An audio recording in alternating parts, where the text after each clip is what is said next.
Welcome back, horror community. Is there a mirror in your house? I know there is, but in one old house, there is a mirror unlike any other. Moving here, one family could never have imagined that their new home was already occupied. Turn off the lights. We're starting a new story. The sun was already setting when Min, his wife Leah, and their 8-year-old son Khan finally arrived at their new house. The real estate agent jumped out of his car, handed them a set of keys, and said flatly, "It's all yours now. Call me if anything comes up." He got back into his car and drove off quickly. Min frowned, watching him go. "Leah, did you notice? He left so fast, like he was scared to walk into the house with us." Leah tried to smile. "Maybe he was just busy. Who cares? The house is ours now." At that moment, a tall, elderly man in a dark blazer walked over. He stood straight but spoke in a low voice as if he didn't want to be overheard. "You the new tenants?" he asked. "I'm Doc Chul. I live across the street." "Yes, we just moved in today," Min replied. "Everything happened so fast, even with a discount. We liked the place, so we decided to take it right away. The agent said we got lucky. Cheap, and nobody really looked at it." "Second tenants in 2 months," the neighbor said thoughtfully. Min raised his eyebrows. "Excuse me. What?" "Ah, nothing." Doc Chul waved his hand. "Anyway, I'm nearby. Stop by if you ever need anything." He walked away, leaving them at the entrance. Leah and Min shrugged, exchanged looks, and almost at the same time muttered, "Weird guy." They unlocked the door and stepped inside. The wooden floor creaked under every step.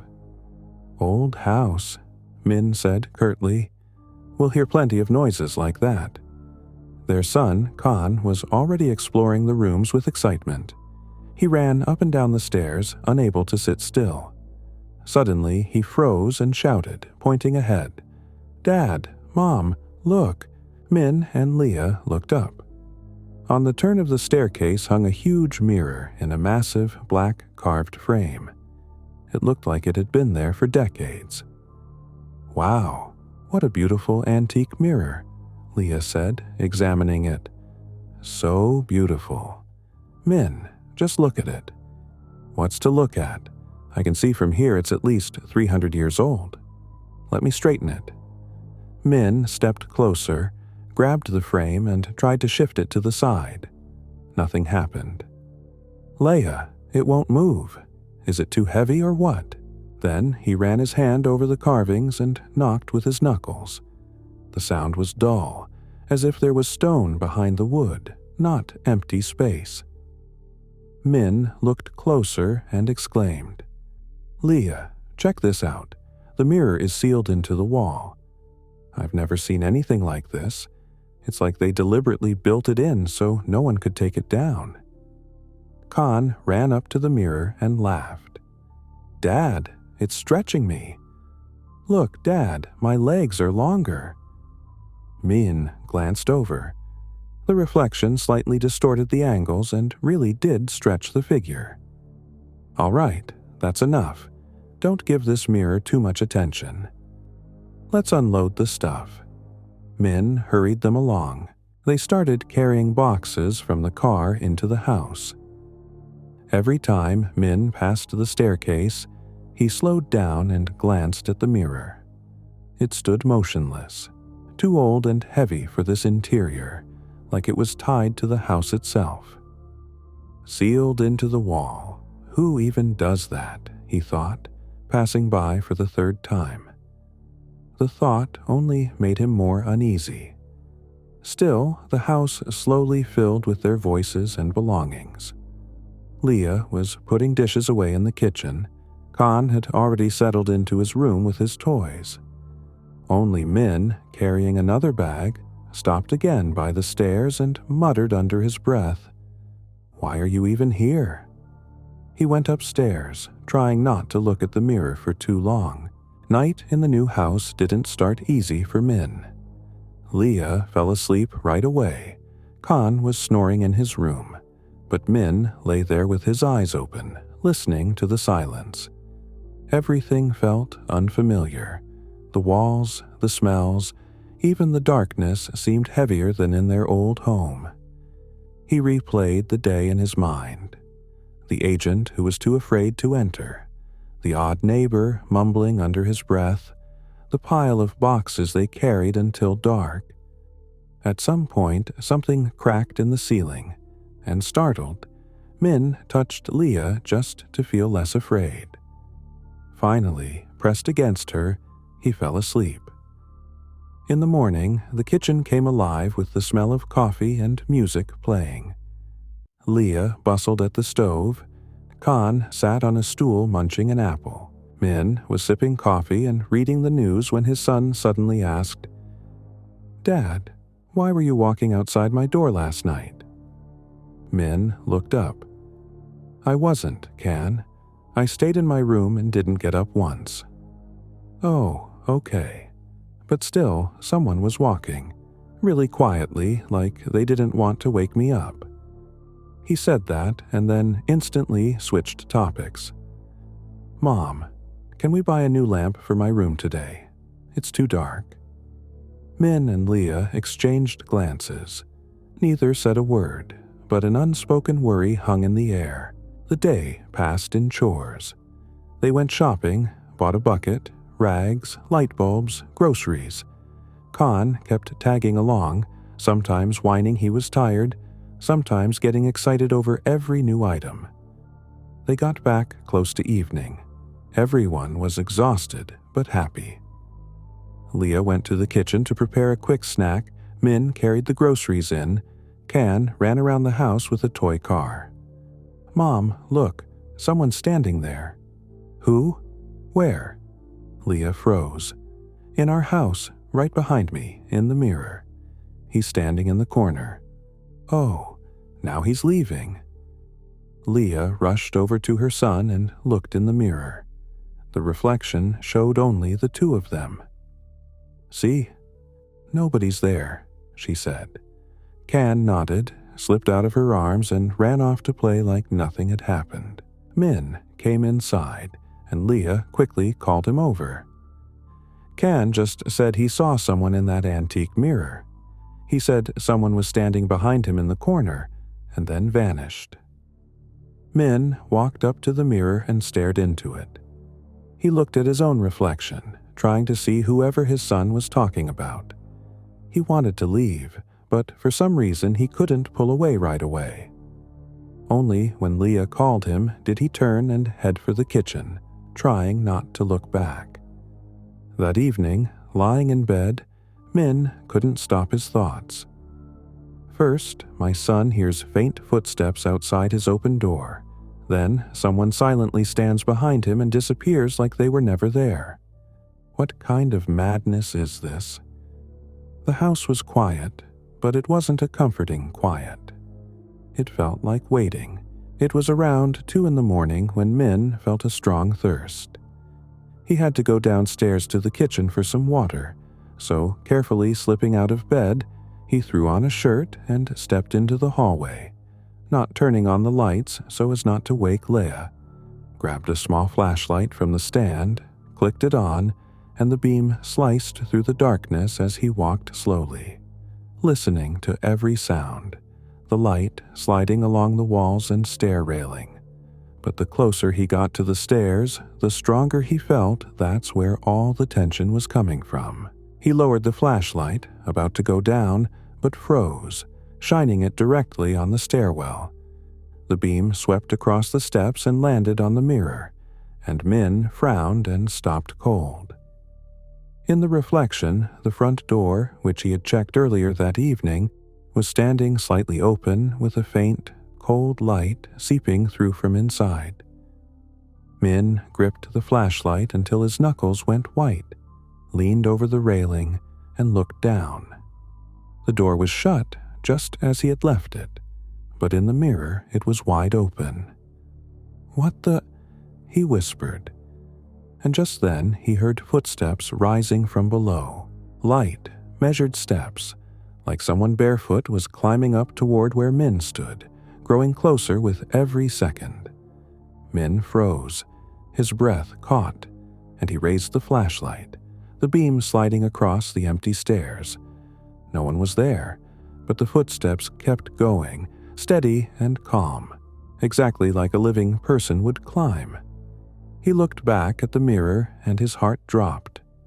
There, in the reflection, a figure was slowly ascending, tall, dark, human-shaped, but without a face or features, moving like a person but too steady, mechanical, without a single flaw in motion. Min staggered back, the flashlight trembling in his hand, panic flaring in his chest. He spun around and bolted for the bedroom, the hallway seeming to shrink, the walls closing in, and he could swear someone was already chasing him from behind. Min burst into the room and flicked on the light, blinking in the sudden glare. Leah shot up in bed. "Min, what happened? What's wrong?" He was breathing hard, trying to steady himself. I heard footsteps, the door, the mirror. Someone was coming up the stairs toward us." He stammered and swallowed hard. In the mirror, the front door was open, but in reality, it was shut. Leah frowned, though worry flickered in her eyes. "Let's go together and check. Leave the flashlight. We'll turn the lights on."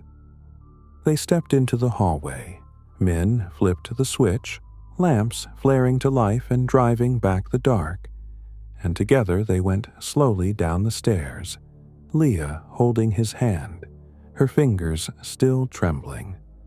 They reached the mirror. In the reflection, the front door was closed. In reality, too, everything looked calm. Min exhaled deeply. "See? Nothing's there. No one's here," Leah said. He shrugged, trying to shake off the fear, and stepped aside as if ready to leave. Leah stood for a second alone before the mirror, looking at her reflection. Her tired face, shadows under her eyes, sleepy gaze. And then her reflection smiled. A stretched, unnatural alien smile that had nothing to do with her real expression. A second later, it was just a normal reflection again. Leah jumped back, pressing her hand to her lips. "Min," her voice trembled. He turned, saw her face go pale, walked closer, looked. The mirror showed nothing unusual, only the two of them. "What? What did you see?" "Min, I think there's something living inside that mirror." Morning came, and after a sleepless night, Min and Leah's faces looked pale, drained, almost indifferent. They sat silently drinking coffee in the kitchen, both avoiding any glance toward the hallway. Khan, sensing the heavy atmosphere, was quiet and obedient. "It was just a dream," Min said firmly, like he was trying to convince himself. "Half sleep. The brain in a new place can play tricks. You were exhausted. That's why you thought you saw something." "Yeah, a dream we didn't sleep through," Leah whispered. They agreed not to talk about it in front of Khan, but that silence only made the pressure worse, and all day they moved around the house on edge, jumping at creaks in the floorboards and shifting shadows. Every time they passed the staircase, feeling the cold gaze of the mirror on their backs. That evening, Min tried to cover the mirror with an old sheet. He threw it over the frame quickly, the white cloth hanging for a second before slipping off as if someone had yanked it away. He threw it over again, stepped back. The sheet lasted 3 seconds before sliding down again like it was ripped off. Min froze, his breath catching, and in the reflection he saw 2 dark figures standing in the room behind him, pointing at him with long fingers. He stumbled backward and hit the railing, spun around. No one was there. What the hell is going on here? Standing there, he stayed frozen for 5 more minutes, staring at the mirror, then, glancing back, nothing happened. He rubbed his face with both hands, grabbed the sheet, dragging it along the floor as he went back to the bedroom to get ready for sleep. That night, they left the hallway light on, but Min woke with the feeling someone was right outside the door. He sat up and saw a sharp shadow on the floor under the door. Someone standing still in the hall. 30 seconds, a minute. Then the shadow simply dissolved without moving away. In that instant, the hallway light went out. Absolute darkness and silence. "Min?" Leah whispered, terrified. "I'm here. Don't move." They lay there, listening. In the silence, faint footsteps and creaking floorboards came closer. "Khan," Leah gasped. His room's right next to the stairs. Bursting into the hallway, they saw Khan. He was walking barefoot across the creaking floor so slowly it looked like he was still asleep. Then he turned the corner and started down the stairs toward the mirror, and his parents rushed after him. They reached the landing and froze. Khan stood with his back to them in front of the mirror, wearing his pajamas, arms limp, head bowed, looking like a sleepwalker. But the most terrifying part was that the mirror reflected nothing anymore, its surface black and thick like tar. Not darkness, but some kind of matter that rippled and pulsed. And from that black void, pale, smoky shadows floated out one by one, drifting into the house, gliding past the motionless Khan, dissolving into the dark, while others slipped back into the mirror as if returning from somewhere else. The mirror wasn't just a door, it was a passageway between the other world and the real one. "Khan!" Leah screamed and rushed toward her son, but Min grabbed her hand. "Wait, don't go near him." Too late, because as soon as Leah stepped forward and reached out, a long, pale, bony hand shot from the black surface, grabbed Khan's shoulder, and yanked him inside. The boy vanishing silently into the abyss before he could make a sound, and Leah's scream ripped through the dead silence of the house. Min, blinded by terror and rage, snatched a heavy brass candlestick from the table and hurled it into the center of the black mirror, where it didn't bounce off but sank into the dark matter.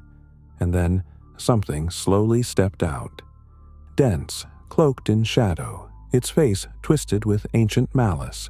The master himself, who stared at them with empty sockets and let out a sound, a soft, soul-freezing whisper that echoed from every corner of the house as he began commanding the shadows, all of which turned at once toward Min and Leia.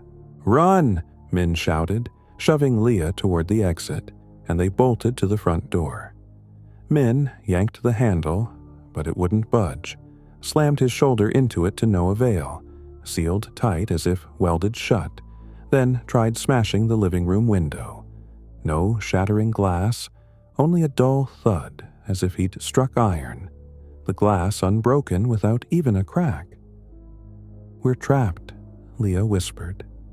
The house had sealed itself and wasn't letting them go. They turned to see a wall of shadows led by the master slowly advancing, filling the entire corridor, the whisper swelling into a hungry roar, with nowhere left to run. Min and Leah pressed against the cold front door as the shadows closed in a tight semicircle, cutting off the hall. The master towering in the center, his empty sockets glowing faintly with icy light. Then he raised a hand, and the shadows froze. Silence returned, so heavy their breathing sounded too loud, and the mirror's surface smoothed again, showing their reflection in real time. Two people clinging to each other at the door, their faces twisted in horror. The master slowly turned to the mirror, but his reflection moved separately, just ahead of him, lifting its hand in a slow, inviting gesture, like a host beckoning guests into the ballroom.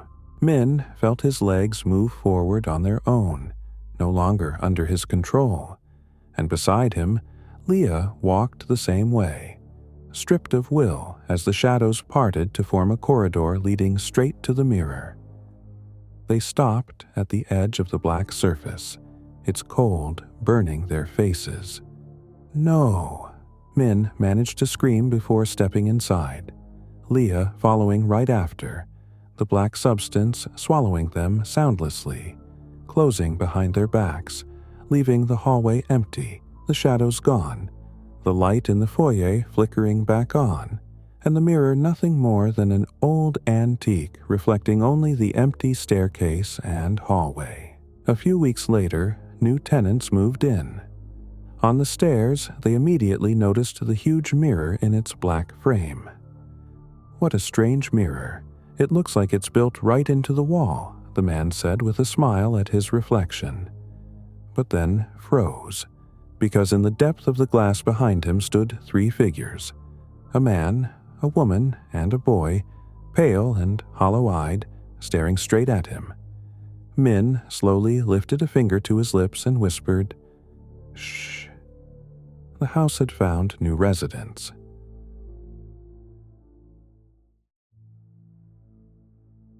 The Notebook from the Library. Do you hear that sound? Tick-tock, tick-tock. It seems to be coming from everywhere and nowhere at the same time. It's all because of the old leather-bound notebook Minho borrowed from the library. He wished he hadn't. Second-year student Lee Minho hurried toward the university library, his head pounding from the classroom noise, desperate for silence. The door to the library's old wing opened with a soft creak, letting him into a realm of dusty twilight where endless rows of tall wooden shelves stretched into the dark. The air thick and still, smelling of old pages and time. Everything covered in a fine layer of dust swirling in the beams of light from the high windows, and at a small table near the entrance sat an elderly librarian in a spotless yet old-fashioned suit, who raised a calm, studying gaze at Minho. "Can I just sit here?" Minho asked hesitantly. "Books wait for readers," the old man replied gently. "You may choose something that suits you." Minho nodded and wandered between the shelves. He didn't really want to read. He just liked being among those ancient tomes, in that solemn silence. So he grabbed a random worn volume, flipped through it, put it back, walked a bit further, pulled out another, skimmed it, and shelved it again. Then his eyes fell on it. On the lower shelf, slightly apart from the others, lay a leather-bound notebook, old but well kept. Minho bent down, picked it up, the cover pleasantly rough to the touch, and when he opened it the pages were filled with neat handwriting, handwritten notes of some kind. "Interesting," he thought. "Something unusual. I'll take it to read." At the exit, he handed the notebook to the librarian. "I'll take this one, if that's okay." The old man looked at the notebook, and a strange, barely noticeable smile flickered across his face as he slowly nodded, his voice unusually deep. "An excellent choice. A very, very timely choice." He took the notebook, ran his hand gently over the cover, then handed it back to Minho, his fingers lingering on it for a moment as if reluctant to let go.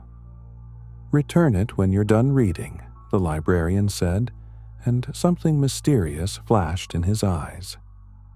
Minho nodded, stuffed the notebook into his backpack, and walked out into the corridor, not yet realizing he was holding not just a journal, but someone's dreams, fears, and maybe even their fate. Lee stumbled into his room and flopped onto the bed, happily cracking open a cold soda. From his backpack, he pulled the leather notebook. "Wonder what kind of junk they keep in that old library," he muttered, settling in. He started flipping through the pages, filled with different handwriting. The first story he found was Silly, dated September 5th, 2012. Some guy had written in detail how during philosophy class the professor suddenly turned into a giant talking frog and demanded everyone answer only in rhymes, and Minho smirked. What nonsense, but funny. Pretty funny. March the 17th, 2014. A girl wrote about meeting at an empty subway station a boy she hadn't seen in years. They danced to the sound of an orchestra, and then he kissed her forehead and disappeared into the morning crowd. Oh, how romantic, Lee thought.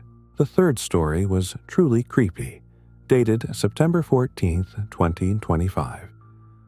At night, I woke up on the floor, my palms cold, my legs even colder. It's dark, but not darkness. Some blotches on the walls like shadows moving. In the corner, I hear ticking like a clock, so I prop myself up on my elbows to check. Empty. The further it goes, the louder it gets.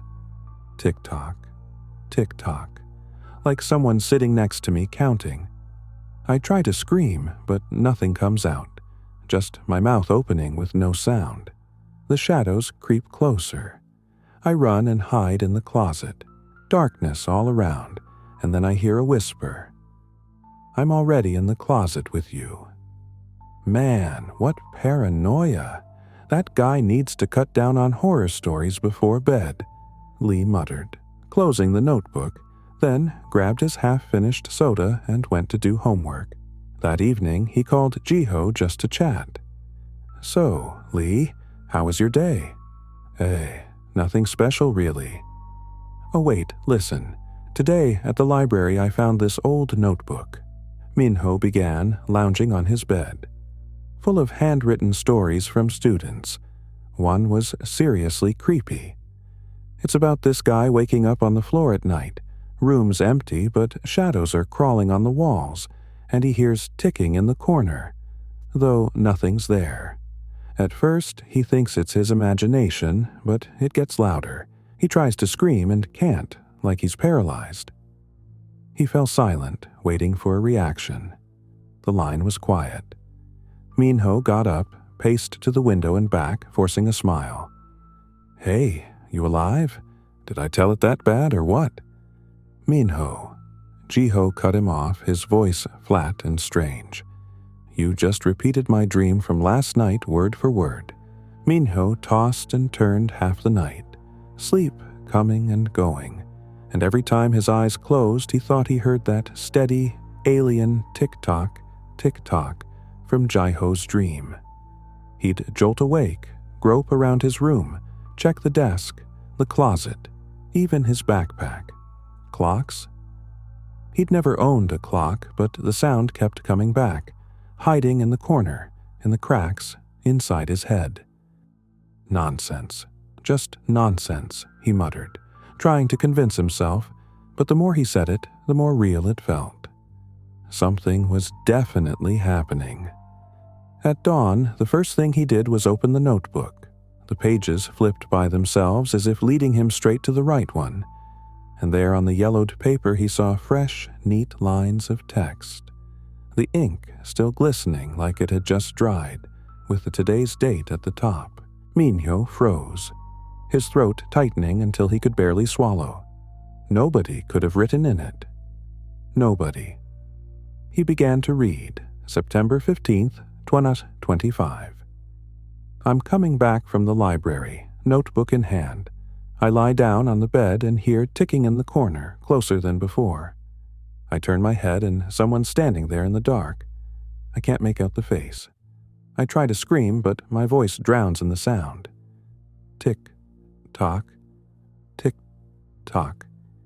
Each second louder until it cuts from the inside. His heart dropped to his feet, eyes glued to the page. This is my dream from today. The same heavy silence, the same flickering light, the same ticking drilling into my bones. No, no, no. Minho clutched his temples.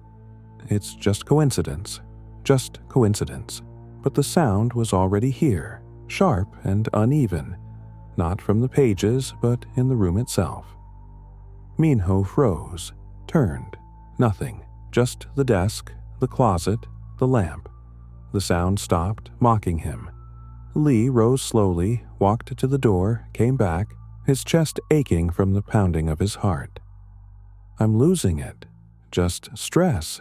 Exams. No sleep. I imagined it. His eyes dropped back to the notebook, and suddenly he realized the notebook wasn't recording dreams. It was writing the dreams that would come true at night. It wasn't just documenting, it was programming them. But what about this strange ticking? Why am I starting to hear it not just in dreams, but when I'm awake too? Minho was drinking coffee by the liter. He was afraid to fall asleep. Every time his eyes closed, he heard that hateful tick-tock, tick-tock, and realized if he slipped under, the notebook's pages would come alive again. But his body couldn't resist. In the lecture hall he would nod off, and in that short moment of sleep he saw black shadows gliding across the dorm ceiling. He would jolt awake, gulp another cup of coffee, and swear to himself again, "Tonight, I definitely won't sleep." In the university corridors, it seemed like the sound was following him. The heels of the girls clicked against the floor, and still, through all that noise, the familiar ticking broke through. He turned around, but there were only laughing, living students. "You look like a zombie," said Jiho when Minho stumbled into the cafeteria, pale, with bloodshot eyes. "You need rest. Badly." "I can't." Minho sat heavily. "If I sleep, it'll be worse." "Minho, you're winding yourself up. Stress, exams, we all went through it." "Stress?" Minho snapped his eyes up. "Seriously? You were the one who told me I retold your dream. A dream you never told anyone." Jiho tensed, silent for a second, then smirked like he was trying to convince himself. "So what? Happens. We talk every day. I could have mentioned something. You picked up. The subconscious works in subtle ways. Coincidence." "Coincidence?" Minho shook his head. "There are too many coincidences, don't you think?" Jiho leaned back in his chair, but his eyes flicked aside, and a trace of fear flashed that he tried to hide. "I think if you don't get some sleep, you'll lose it. That's what I think." Minho wanted to explain, but the words got stuck. He saw that Jiho didn't believe him. He saw irritation and exhaustion in his eyes. Their friendship seemed to crack right before him. Out of desperation, he went to Yoon Arin, a classmate obsessed with the occult and urban legends. She was in the club room, surrounded by stacks of mystical books and an old tablet scrolling through forums. "You like all this stuff." Minho's voice trembled. "I found a notebook. It writes, 'My dreams.'" Erin lifted her eyes, interest flickering alive. "Wait, you said writes? By itself?" He nodded. The girl thoughtfully traced her finger over her lips. "I've heard a legend. The chronometer of fate. They say it's an artifact that doesn't predict the future but makes it happen. First through dreams, then through reality." "You mean I'm a puppet?" Minho barely managed to say. "If it really is the chronometer." Erin lowered her eyes. "Then yes, every entry turns your life into a script. Not just yours, but everyone around you. And there's no way out." Instead of relief, he felt fear wrap tighter around him. Now it wasn't just a nightmare, it was a sentence. Minho went outside. The sun was setting, the air smelled of dust and car smoke. He sat on the steps staring at his backpack where the notebook lay. It seemed to breathe like a living thing. He covered his face with his hands and whispered, "How much longer can I endure this?" Inside, the tick-tock sounded. Steady, confident, as if the clock was counting down the last seconds. The next morning, Minho woke to his heart pounding like crazy. Sweat ran down his temples, and he thought he could smell iron and wet asphalt in the room. He slowly sat up and noticed the notebook lying open on the desk, though he was sure he had shoved it into his backpack. The pages fluttered from the draft, and right in the middle, a fresh entry, the ink still wet. September 16th, 2025. I call a friend.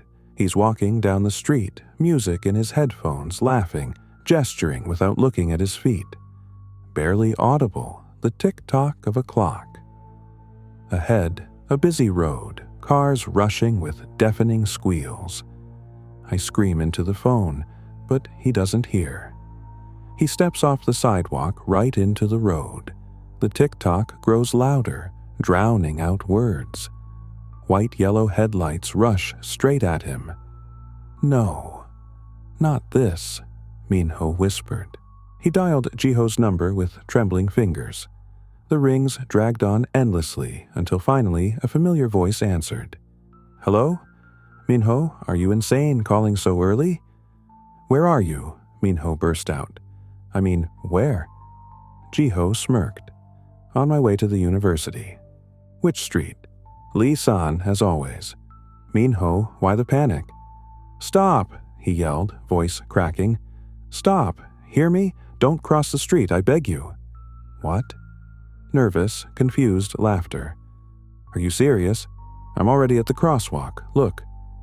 At that moment, the tick-tock, tick-tock rolled through the line like an avalanche, cutting through the screech of brakes, screams of pedestrians, and a dull thud.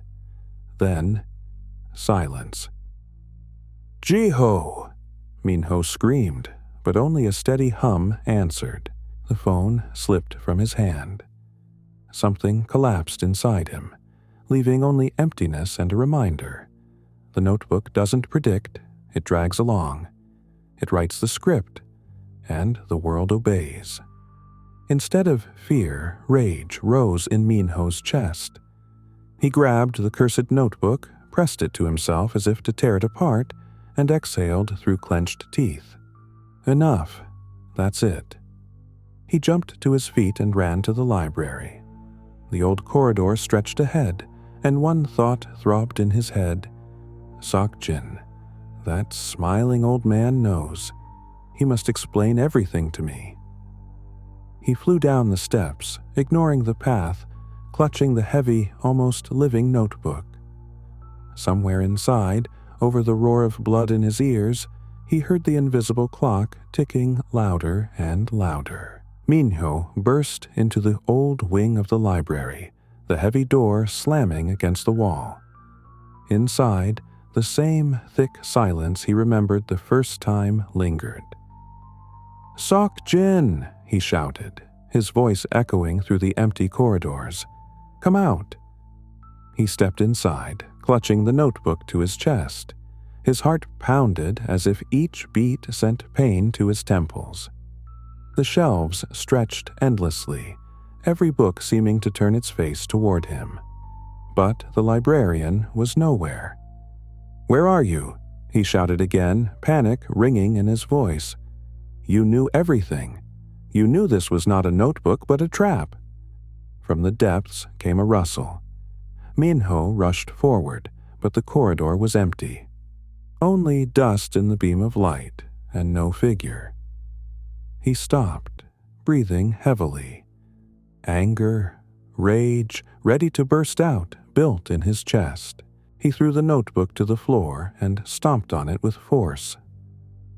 Die already, he yelled, kicking the cover. The pages trembled but did not tear. He grabbed the notebook, pulled at the leather binding. It didn't budge, fused as if into one.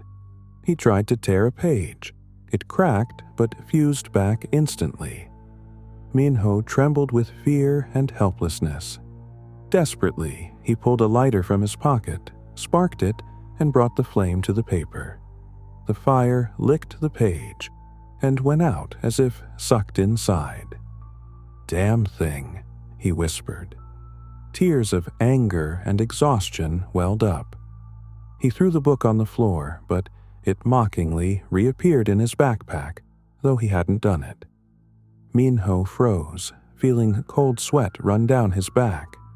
No, this is impossible, he muttered, slowly unzipping his bag. But the notebook was already there, as if it had always been part of it. With despair, he went to Aaron, who was fascinated by the supernatural. She met him cautiously, but her eyes immediately sparked with interest as he dumped the notebook on the table. "It doesn't tear, it doesn't burn," he exhaled. "I tried." Erin ran her hand over the cover, horror mixed with awe flashing in her eyes. "So, it's all true." "What's true?" Minho jumped. "I read about it." She opened her laptop, quickly scrolling an old forum. "It's an artifact that cannot be destroyed. It can only be passed on." "Passed on?" He squinted. "You mean I can just give it to someone?" Aaron nodded. "But the notebook chooses its owner. You can't just leave it. It will return anyway." Minho leaned back in the chair, closed his eyes, and fell sharply asleep. He saw a revelation dream where he himself became Sokjin and handed the notebook to himself, understanding the cycle's nature. Cold ran down his spine. He realized the cycle had already closed.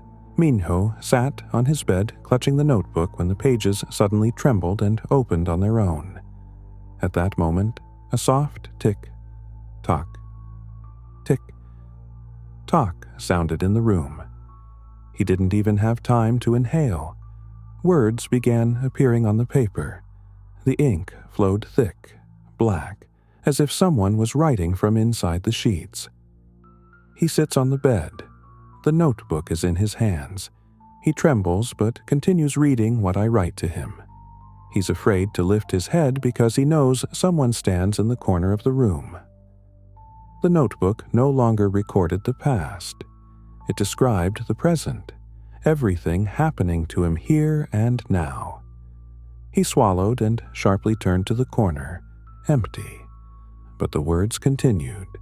He lifts his head and sees that he was right. At that moment, a shadow stirred in the corner of the room. At first, it was unclear, like a stain on the wall. Gradually, it took form. Outlines of arms, shoulders, head. Minho realized it was not just a silhouette, it was himself. Only the face was twisted with terrible cold, and the eyes were empty, burned out. The shadow was not a ghost or random vision. It was the embodiment of the notebook, its physical form. Until now, the notebook had controlled Minho through its writings. While it wrote, he could still doubt. It could all seem coincidental. But when the shadow appeared, doubt was impossible. The antagonist finally took shape and showed itself directly. Minho panicked, pressing his temples with his hands, but the ink kept appearing. Tonight he will die. His place will be taken by another. The ticking roared throughout the room. It was not just a sound, it was a countdown. And at that moment, he realized fighting was pointless. Everything was already written. The notebook left him no choice. With an empty, dead gaze, he lifted the notebook, pressed it to his chest, and stood. His steps were slow, mechanical, as if controlled by another force. And so, with the notebook in hand, he left the room and headed to where it all began, the library. Minho pushed the heavy door of the library's old wing, and it closed behind him with a rumble. Inside it was dark. Only rare beams of light pierced the dusty windows. The air was heavy, like in a tomb. The building seemed long dead, waiting for his return. The ticking didn't stop. It echoed through the hall as if every column, every book repeated it. Tick-tock, tick-tock. He walked between the shelves until he reached the table where Sokjin once sat. Minho stopped, pressing the notebook to his chest. His heart no longer raced in panic. It beat as steadily and mechanically as the ticking. He lifted his eyes and for the first time understood. There was no fear left, only emptiness and cold resignation. He sat at the table. The notebook opened itself, pages trembling. The shadow that had followed him stopped at the door. It was no longer needed. Its work was done. The same frozen smile appeared on Minho's face as it had on the shadow. At that moment, Minho's personality dissolved. He was no longer a student. He had become the part of the mechanism, the keeper. Silence reigned in the library. The ticking ceased. But instead, soft footsteps were heard. Someone entered the hall. Minho looked up. At the door stood another student, backpack on his shoulder. He hesitated, looking around, just as Minho once had. Slowly, as if moved by an unseen hand, Minho raised a finger and pointed to the far shelf. His voice sounded even, lifeless. "The books await their readers." The boy nodded and walked that way. Minho lowered his gaze to the notebook. It closed again. Inside, beneath the leather cover, new lines were already being born. Hope you enjoyed these stories. Subscribe so you don't miss the next ones. And remember, the only ones who never fear are those without imagination.